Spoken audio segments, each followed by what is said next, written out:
There you go. You can't see me tall as I am? I couldn't see you behind the phone.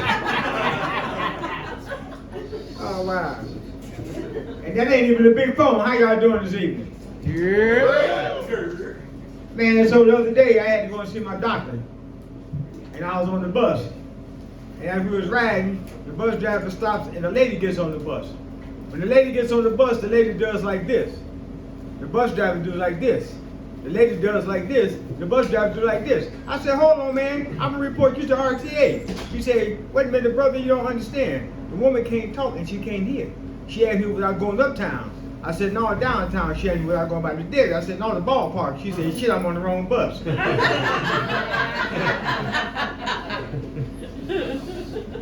So why do men propose on one knee? Anybody know? He ain't talking to her, he talking to the coochie. When he on one knee, where's your head at? You looking right at the coochie, you looking at her.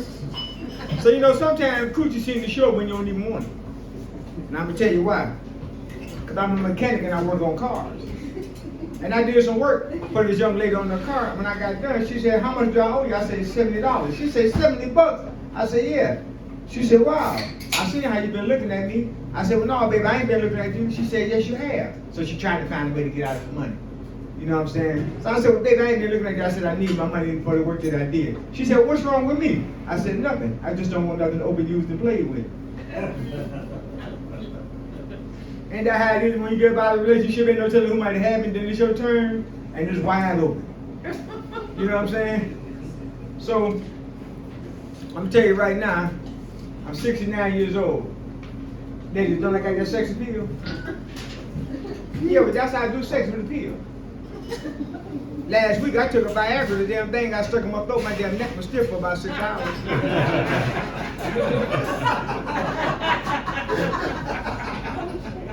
So my wife and I decided we're gonna try 69. Mind you, I'm 69 years old and I ain't never did nothing like this before.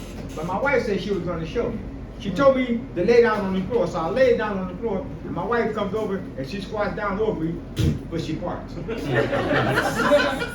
But she apologized. So I go to get her, she said, no, honey, come on, we're gonna try it again. So she comes over and she squats down again, she parks again. I jump up and say, to hell with this shit, I'm not doing this 67 more times.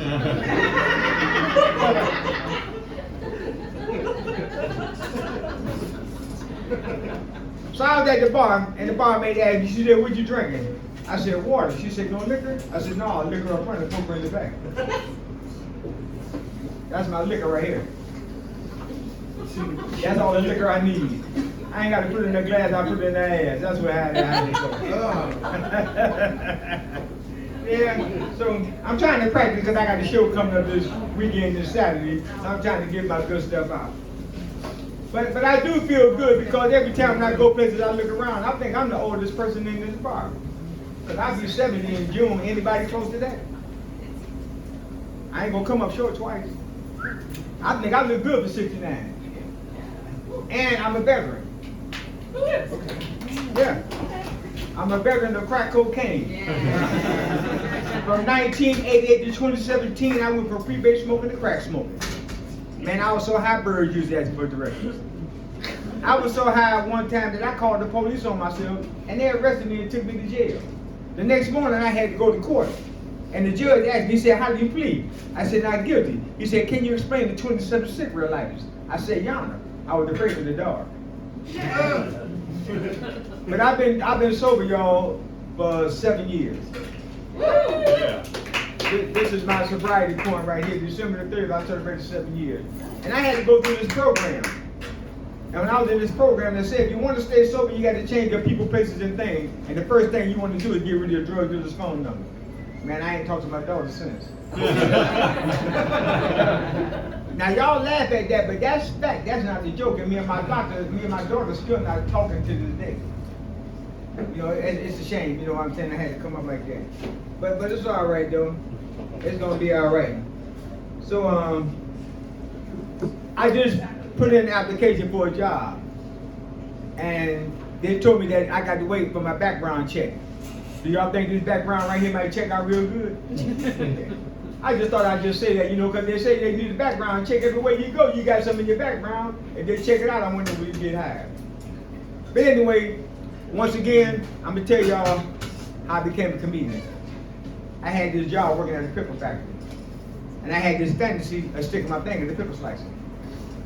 Yeah, I worked there like about 5 to 6 years, and every day I would walk by and I had that fantasy of sticking my finger in the pickle slicer. I even called home and told my wife about it. She said, why would you want to do something like that? What if something happened to her? What am I going to do? I said, honey, it's just a fantasy. So y'all, on my 8th year, you know what I did? No. Yeah, I did it to the pickle slicer. So when I went home, I told my wife, I said, honey, I finally did it. She said, did what?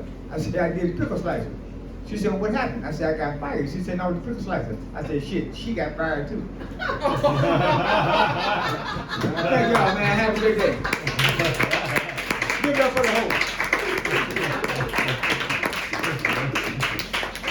We're going for And keep it rolling for your next.